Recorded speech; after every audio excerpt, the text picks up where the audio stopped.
Hello everybody, Undead here, and welcome to a new series called News and Pop Culture, which is where we talk about 3 or a couple more news reports that have been going around for the last couple of days.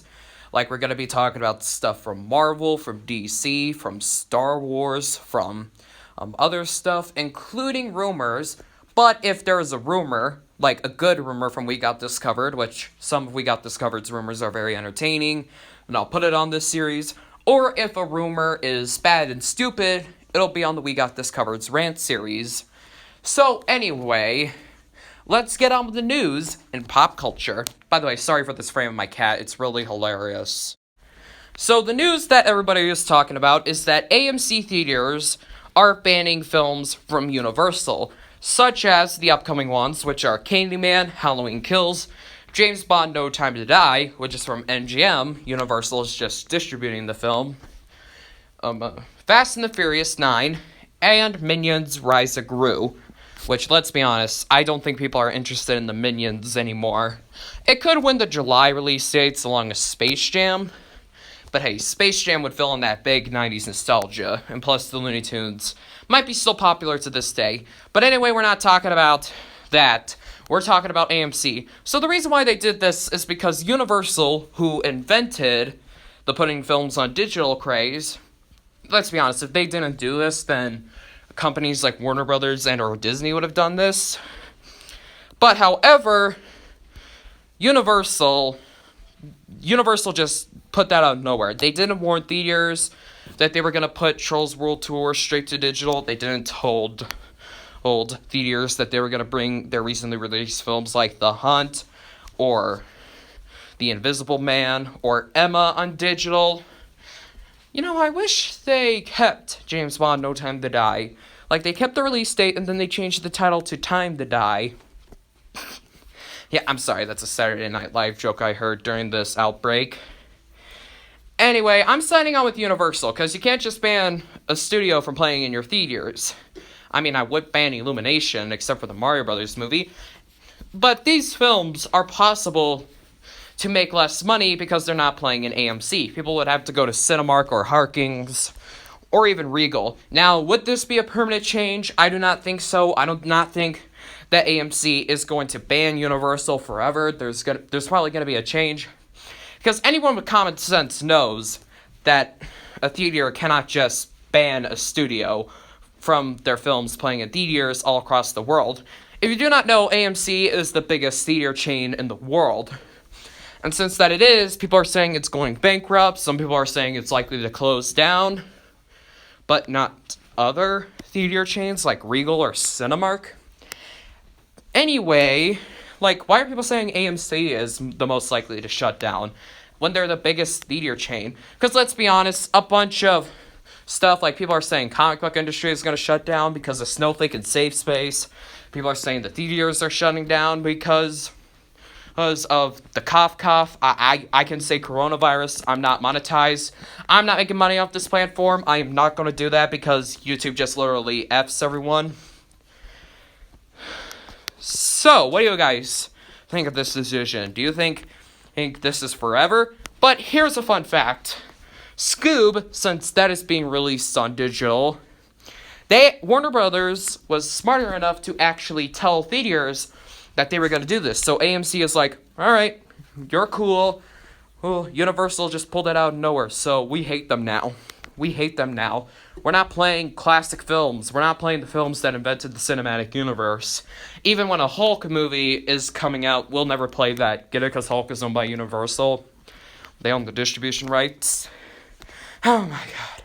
Anyway, let's head to the next topic. I love joking. Moving on to my favorite book franchise, and moving on to, if not my favorite horror franchise, Goosebumps is getting a TV show reboot. Now, that has been something I have been wanting to see.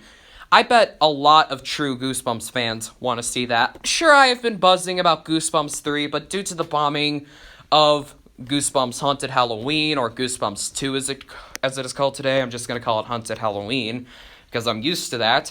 Haunted Halloween is bombed. Haunted Halloween has gotten bad reviews.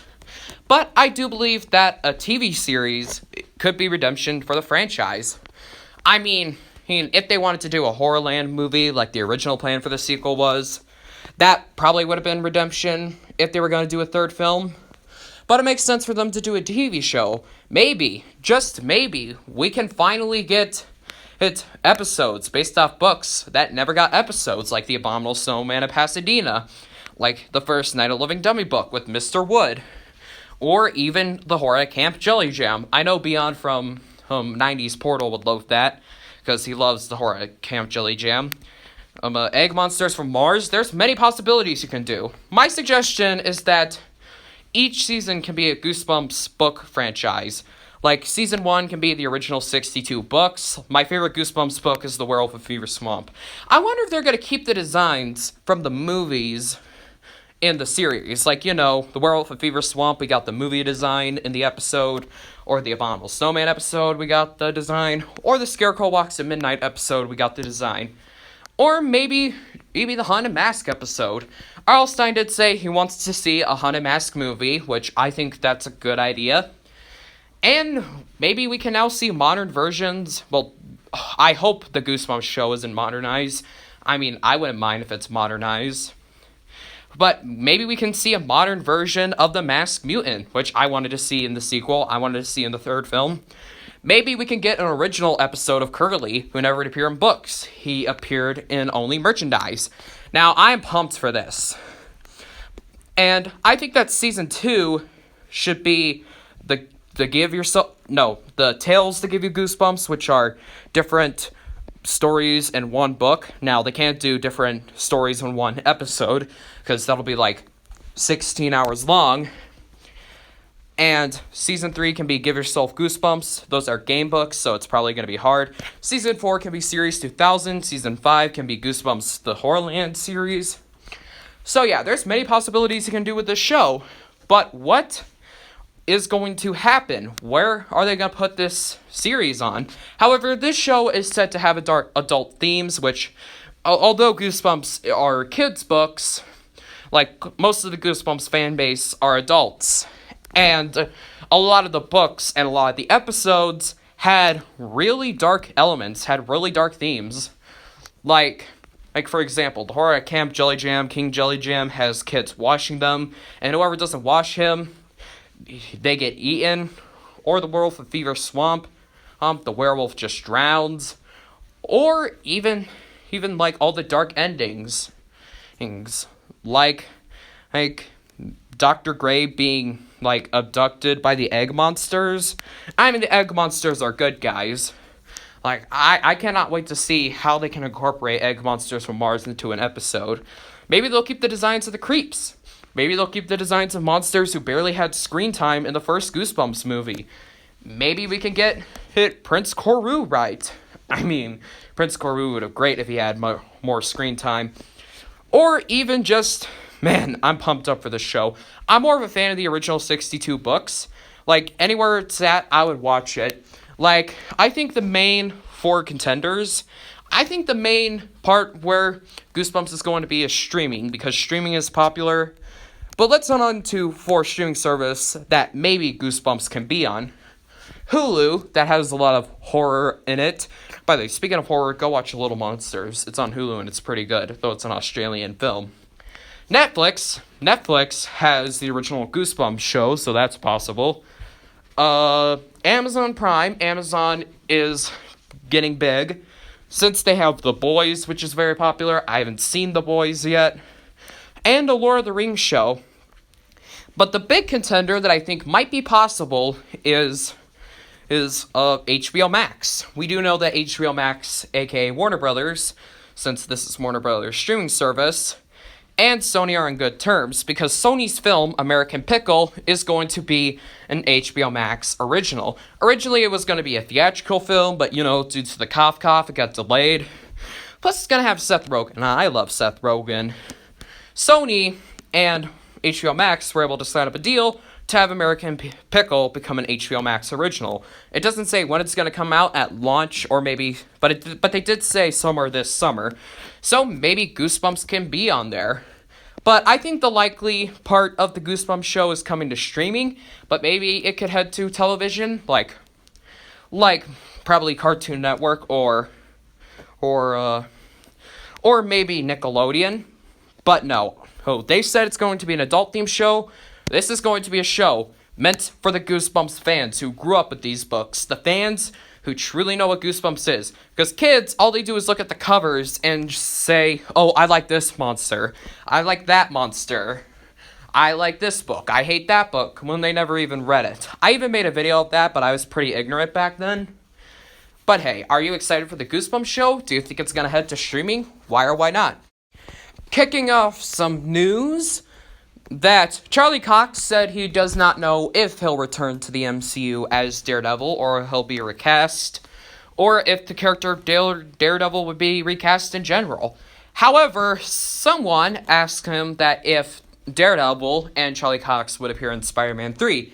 He said, no, I do not know if I would return, and if Daredevil is going to be in the movie, maybe they'll recast me. However, it is a long way until Spider-Man 3 comes out. Anything can change. Anything is possible. Daredevil, I do think is possible. Charlie Cox or not, I would really, really love Charlie Cox to return. I love Daredevil. I'm getting into the Netflix show some more. And I'm a pretty big fan of the Daredevil character. I would love to see him in the MCU. Like, I read a lot of the comics and stuff like that. And I do think a lot of the Netflix actors will return. Like, all 5 of them. If not that one chick who plays Hellcat. I'm sorry. Alright.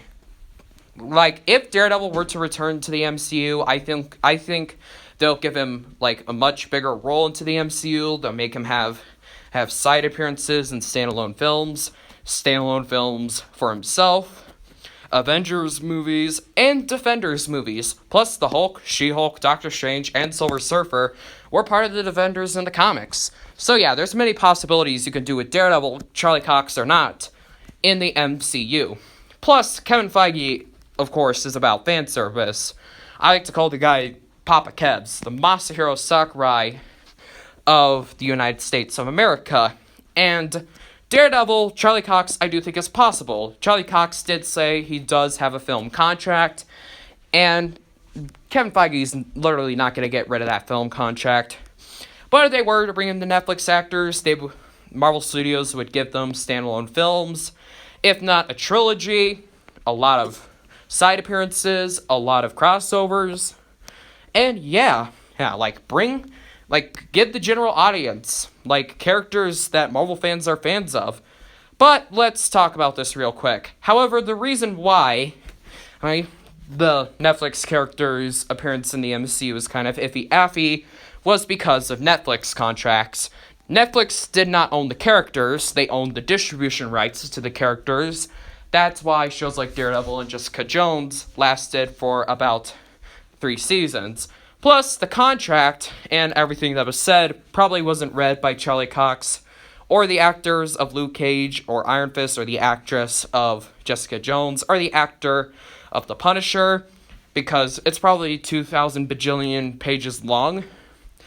But I can say, do not worry, do not jump to conclusions. He might be recasted, he would probably not. I think they would return. I think it's likely that the Netflix actors will return.